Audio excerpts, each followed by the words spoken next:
Combien d'entraînements de prépa physique faut-il faire pour le joueur de rugby amateur? C'est la question à laquelle je vais répondre dans cette vidéo.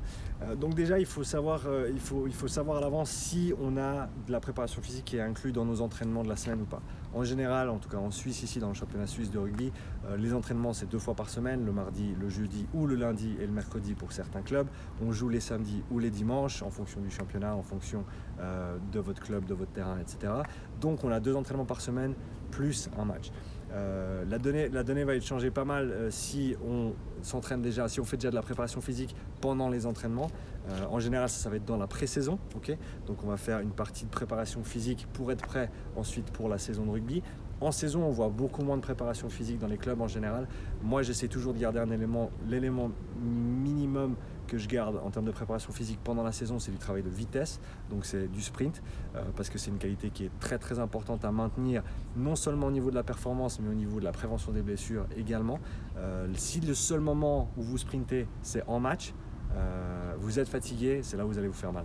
Donc sprinter au moins une fois par semaine à côté, ça va vous apporter énormément. Cela étant dit, donc disons qu'on ne fait pas vraiment de préparation physique avec son club, que ce soit dans la pré-saison ou pendant la saison, un minimum d'investissement en termes de temps, en termes de séances par semaine pour le joueur de rugby amateur qui veut se développer, ça va être à mon avis 2 séances. Et le contenu de ces séances va dépendre du statut du joueur, des qualités physiques qu'il a déjà ou qu'il doit développer plus. En tout cas, commencer avec une phase où on travaille pas mal sur le foncier, sur l'endurance, ça va toujours payer parce que ça va augmenter notre capacité de travail en général, ce qui va nous permettre ensuite de faire plus de travail si on part dans de la puissance, du travail de force, du travail de vitesse, etc.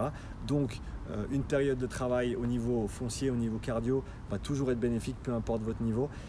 Ensuite, encore une fois, si on a besoin de développer d'autres qualités, si on a un joueur qui est très très endurant mais qui est assez faible en niveau force, peut-être que ça vaut la peine d'inclure 2 entraînements de préparation physique en termes de renforcement musculaire, en sachant que moi j'aime bien inclure dans toutes les séances toutes les qualités physiques au niveau de la préparation. Donc on va faire un petit peu de travail, même si ce n'est pas du travail de sprint pur, on peut faire un petit peu de travail technique au niveau de la technique de course, même si on est dans une salle, même si on est à l'intérieur, on peut le faire sans avoir de grande distance. Donc ça c'est quelque chose à inclure, travail de saut, travail d'explosivité, du travail de puissance, du travail de force et un petit peu de travail accessoire au niveau de la nuque, des ischios, des chevilles aussi, des épaules vont être très importantes pour le rugby.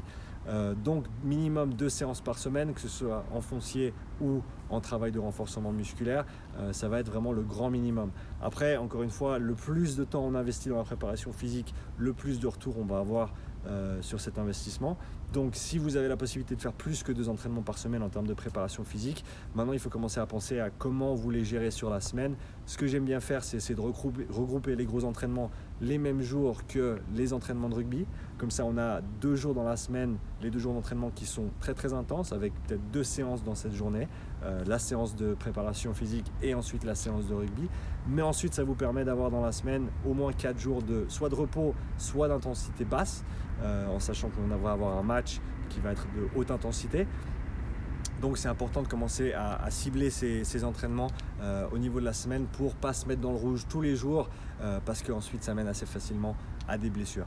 Donc bien organiser ces séances sur la semaine et encore une fois essayer de suivre ce modèle haut bas, donc haute intensité, basse intensité. On a nos 3 jours de haute intensité, c'est les 2 entraînements de rugby plus le match.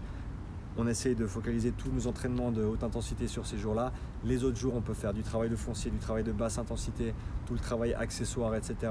Ou des circuits, par exemple, du circuit training qui peut être fait sur ces autres jours à basse intensité, encore une fois, sans se mettre trop dans le rouge et qui va nous apporter le plus possible. Donc voilà, minimum 2 fois par semaine au niveau de la préparation physique pour le joueur de rugby amateur. C'est ce qui va vous apporter le plus. Merci d'avoir regardé cette vidéo. À une prochaine. Ciao.